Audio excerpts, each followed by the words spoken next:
My name's Dr. Justin Coulson. I'm a dad to 6 daughters. I'm a parenting author and researcher.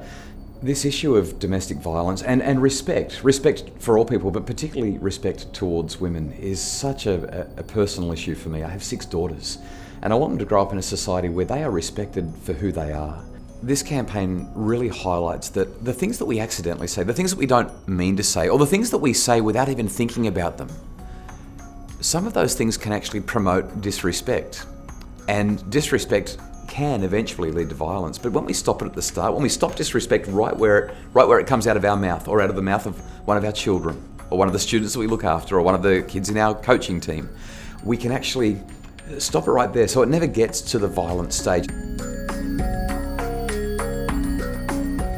Having conversations about this with our children can be really, really tough. Sometimes we lack the confidence, or we're not quite sure what to say, or we're worried that if we talk about one of these tough things, that we're going to harm the relationship that we have with our children. It's a delicate balance, but if we don't have the tough conversations now, they only get tougher. But here are some other things that I think are useful.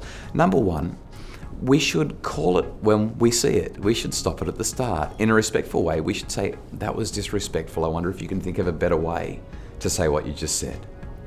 The second thing that we can do is we can teach our children to establish really clear limits and boundaries. We do it for ourselves, and we do it with them and help them to do it for themselves.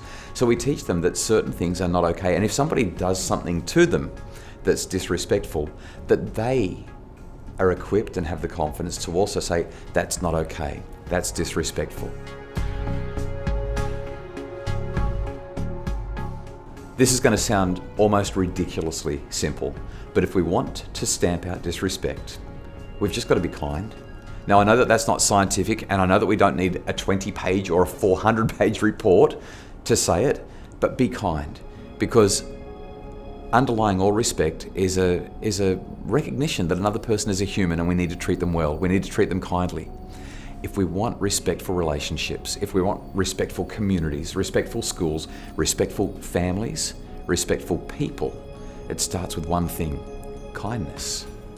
Anybody who has influence over children, whether they're an auntie or an uncle, or whether they're a school teacher or a religious leader, or whether they're a sports coach, or whether they're a neighbour, we all have the opportunity to do something to promote respect and to call disrespect when we see it. And really, that's all we need to do.